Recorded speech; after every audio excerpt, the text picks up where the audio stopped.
दर्शकन के हमार प्रणाम बा। आज हमनी के गोरखपुर के सबसे मशहूर जगह रामगढ़ ताल पे खड़ा बानी। आप देख सकतानी कि रामगढ़ ताल का पानी कितना मनोरम लगाता, कितना सुंदर लगाता। लेकिन ये पानी के देखे वाला, ये पानी का आनंद ले वाला आज क्यों नहीं बा। ये पूरा वीरान बा, पूरा खाली बा। कोरोना वायरस के महामारी के चलते डेराए से क्यों आवत नहीं बा।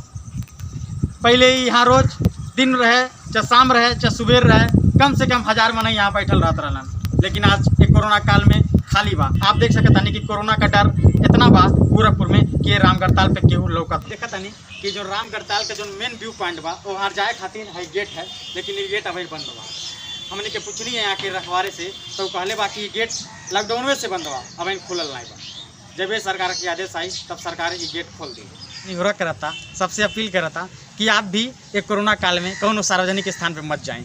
अगर बहुत ज़रूरी हो गए, बहुत ही ज़रूरी हो गए तब भी जाएं, लेकिन सैनिटाइज़र और मास्क का पूरा लगा के सैनिटाइज़र ले करके जाएं। विश्वकर्मा की रिपोर्ट, भोजपुरी न्यूज़.in।